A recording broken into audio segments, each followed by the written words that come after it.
Hello everybody, welcome back to another video with Lim Reviews. Now first up, I just want to say thank you to all of you for helping me to reach 100k subscribers. I know a lot of you are really forgiving for, shooting in the kitchen like this. Some of you complain about the overexposed windows. I know, I'm trying to work on that. But today's video is not about me. It's all about the Xiaomi 11T Pro that I've been using for the past 2 weeks.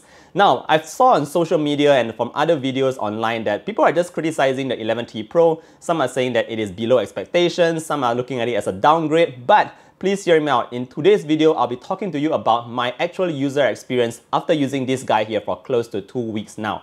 Now, before I begin, I just want to say that the price of this 11T Pro was launched in Malaysia for RM2099, and that is approximately $500 for all of you guys around the world. Now, bear in mind that this device here is still significantly lower than the Mi 11 when it was launched. Now, that device was launched for approximately 3,000 ringgit, and that is about $720. So in other words, this device here is still very much affordable compared to the Mi 11. And as of today, I think it is still one of the more affordable Snapdragon 888 devices that money can get you. Alright, so let's talk about how it actually feels like to use on a day-to-day. We're going to start off very quickly with the design and the build quality. So obviously you can tell from the design is what it is. Most of the Xiaomi devices and even the Poco devices do have this look. I have my Mix 4 right here, and I also have the much more cheaper Poco X3 GT right here. You can tell that the design of these devices are looking pretty generic coming from Xiaomi, and I have nothing too much to complain about that. I mean, the design is what it is, but in terms of build quality, yes, it is not the most premium feeling device right here. Xiaomi claims that it has a glass back cover as well as like metal sides and all that. But honestly speaking, it does not really feel like those premium kind of glass materials. If you really want to go for premium, guys, you have to go something like the Mix 4. This is way more premium. But otherwise, this is what you get with the Mi 11T Pro. Again, I just want to say that it's not the most premium looking and the design is pretty generic, but it definitely feels good in hand. It is a little bit thicker than usual, but overall, over the past 2 weeks, I've gotten used to the way it feels in my hand, and I appreciate that. Next thing we're going to talk about here very quickly is the display at the front. Now, a lot of you already know that this is a 6.67-inch display. What's more important here is that it is a very good Super AMOLED display, and it comes with a 120Hz refresh rate. Apart from that, it also comes with 480Hz of touch sampling rate. So what this means is that all the interactions that I have on the display here is very instantaneous. Everything is very responsive, and it just feels very fluid to glide over this display right here.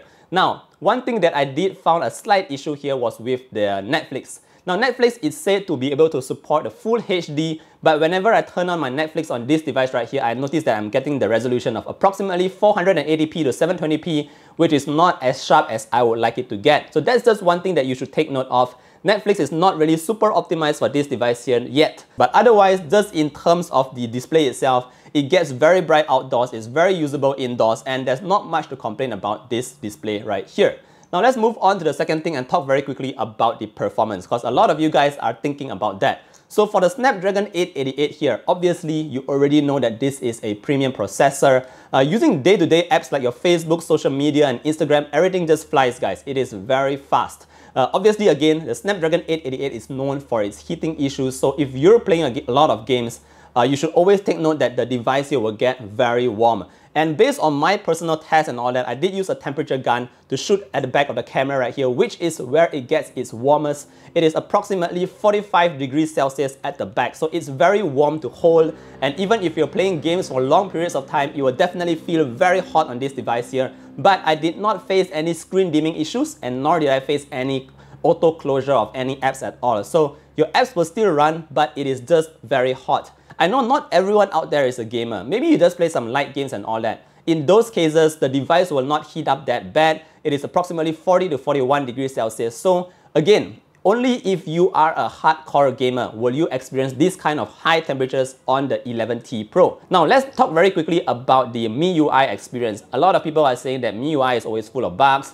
It is always hanging and all those stuff. In my past 2 weeks of using this device here, yes, I did experience a little bit of bugs. For instance, the camera did hang up on me once. Apart from that, one of the apps just crashed unexpectedly. So it's just a few bugs that I met along the way. Obviously, I know you're going to say that if you're using it for 1 year, you will be experiencing all these bugs along the way. But Xiaomi is also promising to come up with software updates for up to 3 years and security updates for up to 4 years. So it is not very easy for us to see these days for any other brands out there who actually can promise up to 3 to 4 years of software updates. So again, This is definitely a long-term thing that we need to think about, but so far, I think this is still a very acceptable experience on the 11T Pro right here.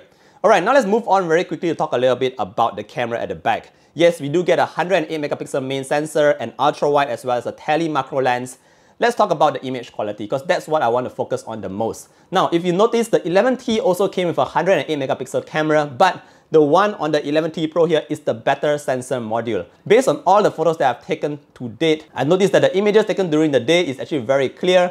They have very high levels of detail, it's very sharp. There's a lot of very good colors as well on the 11T Pro. However, in terms of night mode, this is where it gets a little bit tricky here.